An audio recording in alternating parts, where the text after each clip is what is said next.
anger is proof that someone else has control over your emotions. It is not the act of getting angry that is dangerous. It's what it reveals. It shows that you are no longer in charge. To never be angry or bothered with anyone, you must understand a deep principle. You were never designed to be ruled by people, emotions, or circumstances. You were created to dominate your environment, not be dominated by it. When someone offends you, they are simply expressing their own limitations. They speak from their pain, act from their ignorance, and react from their insecurities. But the moment you react with anger, you become like them. Never descend to the level of those who don't understand who they are. You do not fight darkness with more darkness. You overcome it with light. That light is understanding. The greatest power you will ever possess is not the ability to change others. It is the authority to govern yourself. Many people spend their lives trying to fix, adjust, and manipulate other people's behavior just so they can feel better. They try to make people apologize, behave, or think a certain way, thinking that peace will come when others behave better. But true peace is never external. It is an internal decision. You were never assigned the burden of managing someone else's character. That is not your responsibility. What is your responsibility, however, is your response. You cannot control what people say about you, but you can control whether it enters your heart. You cannot stop someone from being rude, but you can decide not to let rudeness make a home in your spirit. This is the difference between reaction and response. Reaction is emotional, immature, and automatic. But response, that is intentional, disciplined, and powerful. The reason most people are always angry and offended is because they've handed over their emotional thermostat to everyone else. They've made their peace dependent on other people's mood swings. If someone disrespects them, their whole day is ruined. If someone ignores them, they begin doubting their worth. This is slavery of the soul, and it is more dangerous than chains on the body. But when you master your response, you take the keys back. You refuse to let anyone dictate your internal state. You are no longer a puppet pulled by the strings of outside opinions. You become rooted, centered, stable, and you realize that peace is not the absence of conflict. It is the presence of self-governance. It's not about who is around you. It's about who is in control within you. You see, growth happens when you stop asking, why are they like this? And start asking, why did I react like that? Because their behavior is a mirror, not a master. It shows you what is still unhealed, where your identity is still fragile, where your patience is still shallow. When you grow enough, you'll stop fighting their behavior and start mastering your atmosphere. People will keep doing what they've always done. Some will lie. Some will disappoint. Some will gossip. Some will betray. But your power is in not becoming like them. Your power is in rising above it. To not return insult for insult. To not exchange disrespect for disrespect. To bless when cursed. To stay composed when challenged. To stay quiet when provoked. That's not weakness. That's rulership. That's authority. That's self-government at the highest level. The moment you realize that the real battlefield is not out there, but within, that's when everything begins to change. You shift from trying to fix the storm to becoming the calm. You stop needing people to act right in order to feel right. You stop being tossed around by other people's dysfunction, and you begin to live from a higher place. And that higher place is not a reaction to the world. It is a revelation of who you are. The deeper that truth settles, the more power you reclaim. Because when you master your response, no one else can write your story. No one else can trigger your emotions without your permission. No one else can invade your peace without your cooperation. You become the guardian of your soul, the captain of your atmosphere, the architect of your response. And that's where the real strength lies. There is a kind of peace that doesn't come from silence, but from strength.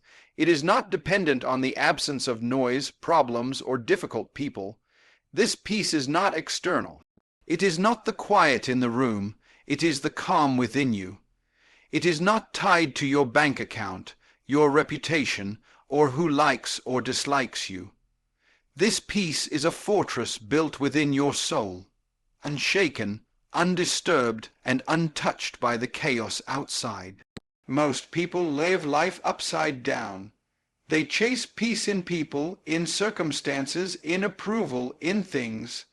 They tell themselves, when everything settles, I'll finally feel calm. But what they don't understand is that life rarely settles. People change, storms come, and the winds blow. If your peace is tied to things that move, then your peace will move every time they do.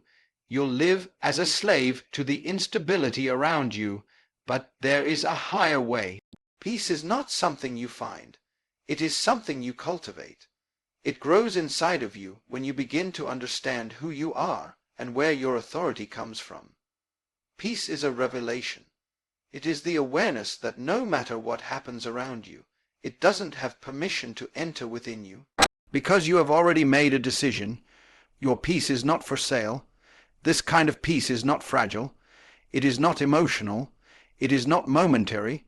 It is a position, a place of alignment, a settled conviction that no person's words and no situation's weight is enough to pull you out of balance. You no longer swing with people's moods or spiral with life's turns.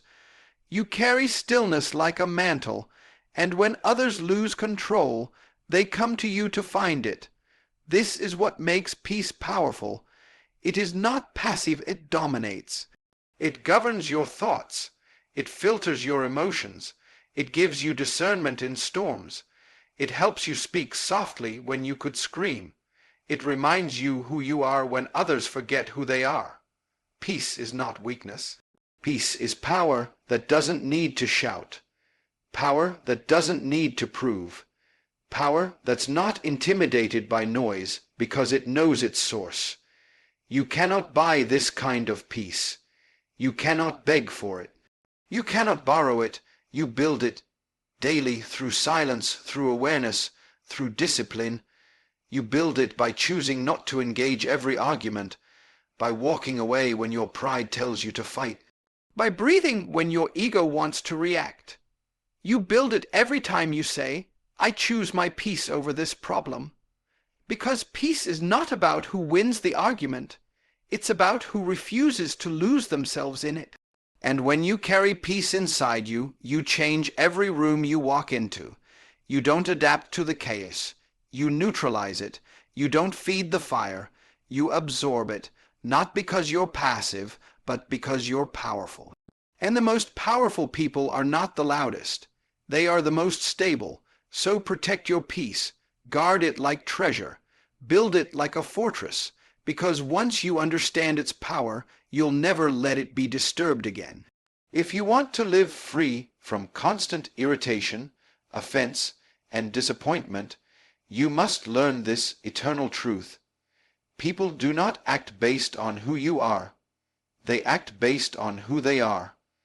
And who they are is shaped by their awareness, their understanding, their healing, and their vision. So if their mind is limited, their behavior will be too. If their heart is broken, their love will be fragmented. If their spirit is blind, their words will be reckless. Most of the pain we carry does not come from what people did. It comes from what we expected. We assumed they should know better, speak better, treat us better. But we forgot that not everyone is walking in light, not everyone sees what you see, not everyone feels with the same depth or reasons with the same wisdom. So when someone lies or betrays or insults you, it may not be because they hate you. It may be because they don't yet know themselves. You see, a child will break something not because they want to destroy it, but because they don't know its value. In the same way, people hurt others from ignorance, not always from evil. Some people don't understand respect because they were never respected. Some people cannot express love because they were never nurtured. Some people constantly argue because they are at war within themselves. So when they speak, they're not revealing the truth. They're revealing their trauma. And if you take their actions personally, you invite their confusion into your peace. You begin to carry their wounds as your identity.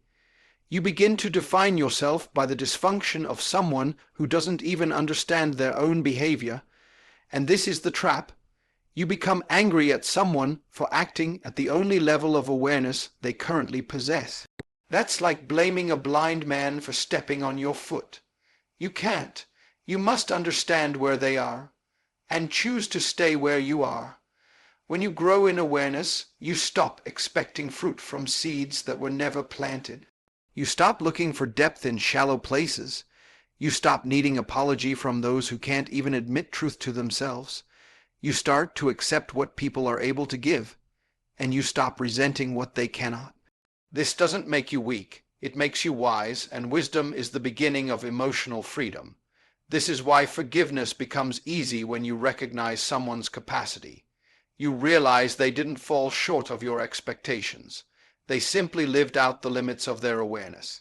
So instead of reacting with anger, you respond with clarity. Instead of lowering your standard, you raise your compassion, not for them, but for yourself.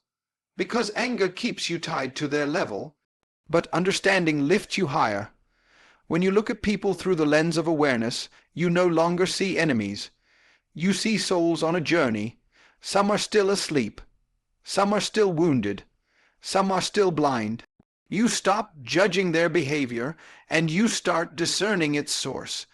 You start to recognize that some people aren't ready to meet you at your level of peace, love, or maturity, and that's okay. You can still honor your growth by walking in wisdom. And when that wisdom becomes your default, you don't just react to life. You interpret it differently. The same situation that once triggered you now teaches you. The same person who used to upset you now sharpens your patience. Because awareness transforms not only what you see, but how you see, and when you change how you see, everything changes.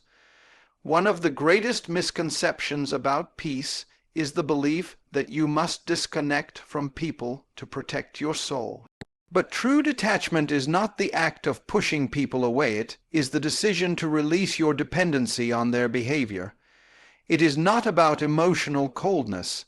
It is about emotional clarity. You don't detach to stop loving.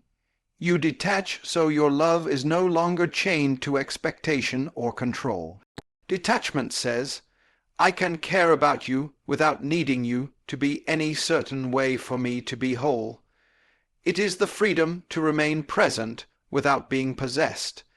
It is the ability to walk in a room full of voices and remain centered. It's the discipline of not making someone else's chaos your calling, and not turning their instability into your identity. You see, many people confuse attachment for love, but attachment is not love. It is fear dressed in affection. Attachment says, if you leave, I will break.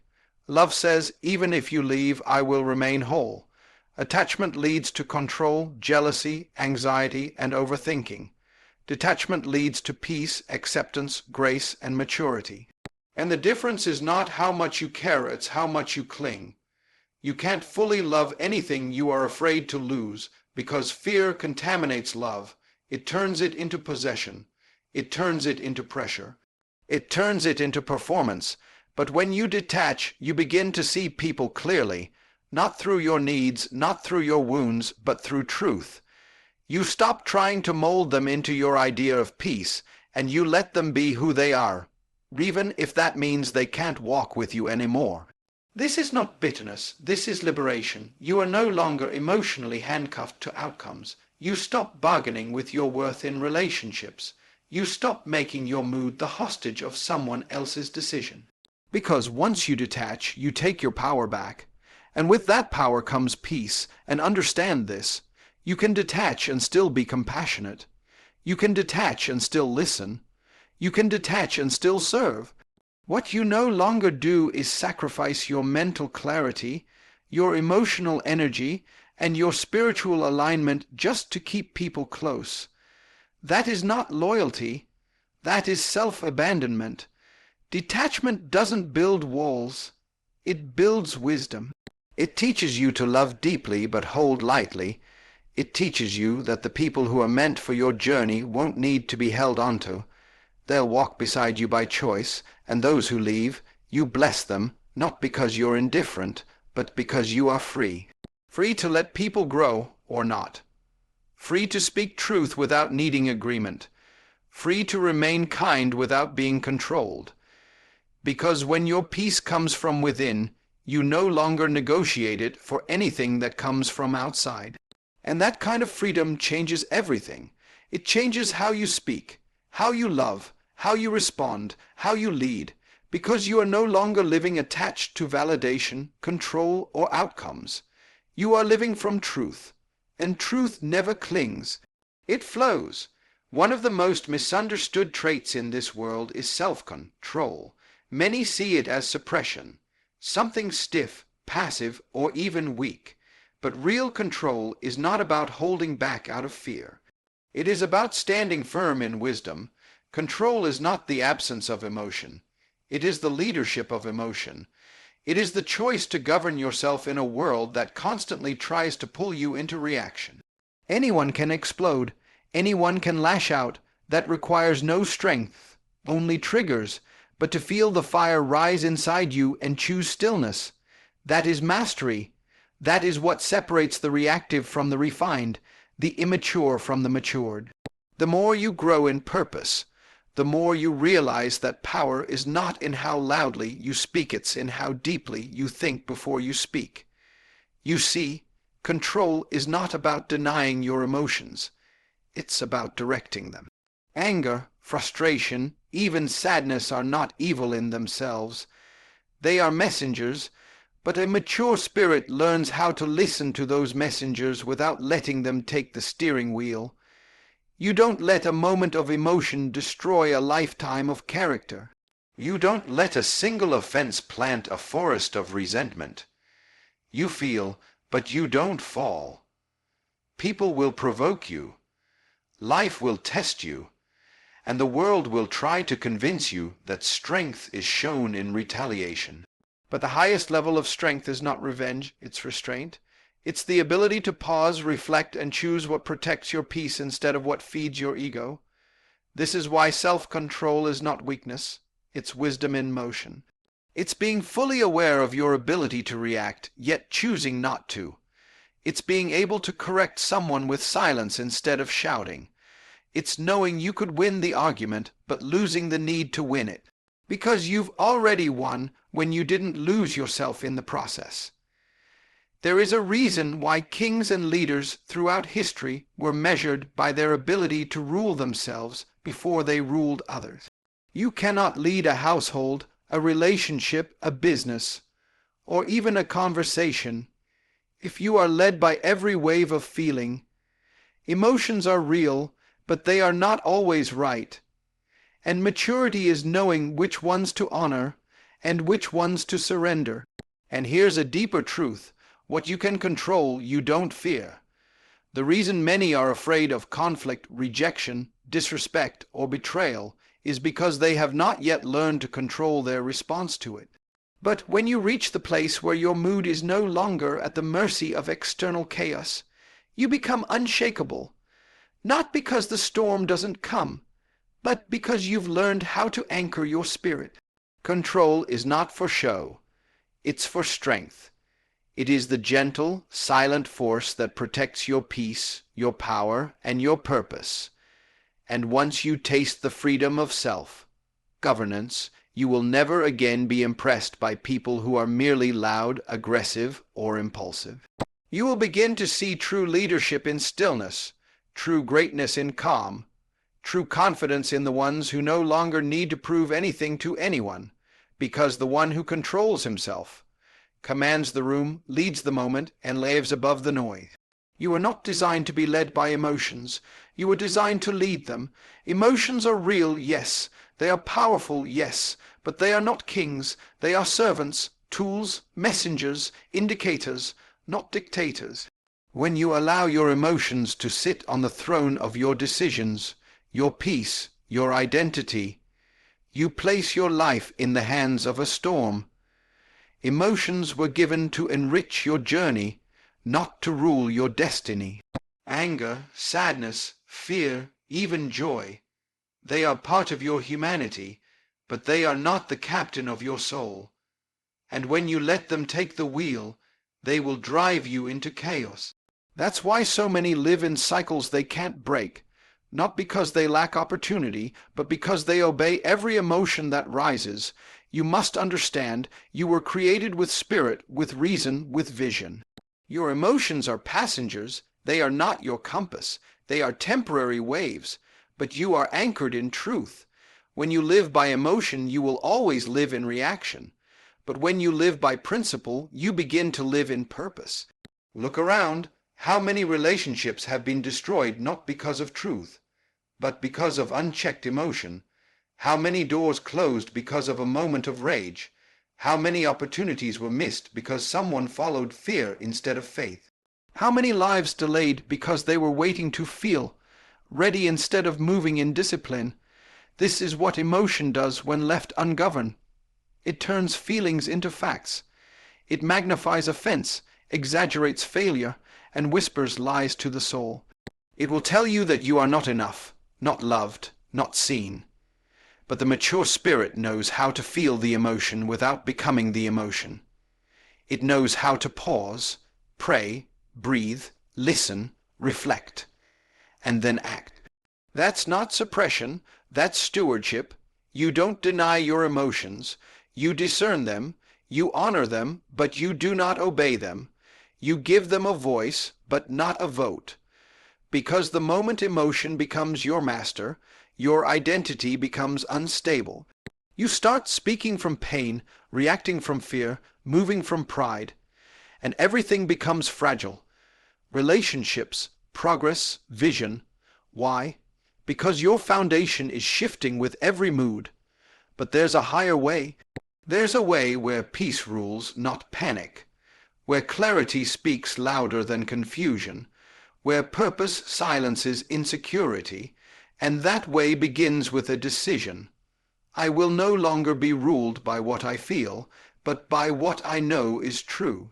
You are created with dominion, dominion over your thoughts, dominion over your words, dominion over your habits, and yes, dominion over your emotions. That is your design. You are not an emotional prisoner.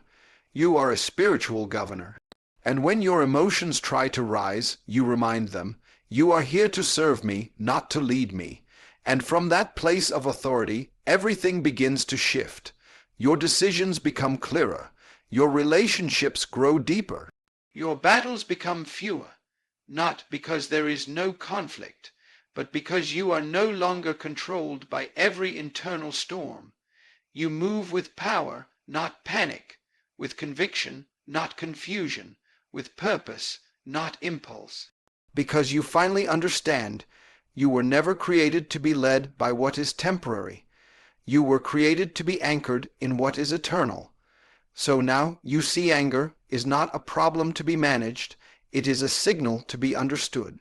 It is a mirror revealing where we've lost our authority, where we've handed over control to people, to words, to moments that do not deserve to rule us. And freedom is not found in changing people. It is found in transforming ourselves.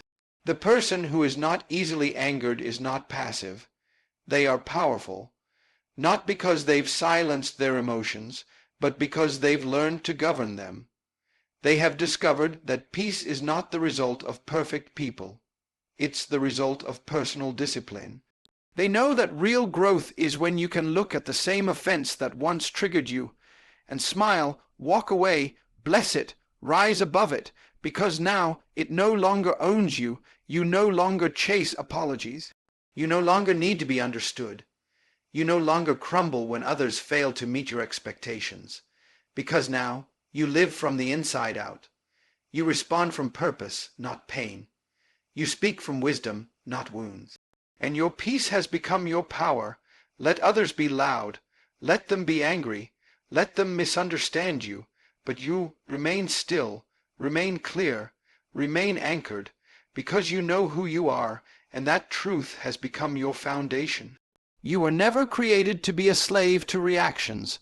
You were never created to carry the weight of other people's confusion. You were never created to be triggered by every word, every look, every disappointment. You were created to rule your spirit, to govern your thoughts, to walk in wisdom, and to carry a peace so deep, so settled, so unshakable, that no matter what comes, you remain. And when you reach that place, you don't just protect your peace, you become peace.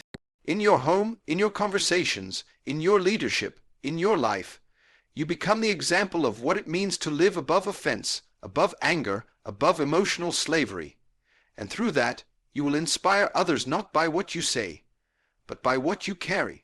So choose today to rise, to mature, to govern, to be free, because that's what you were born for.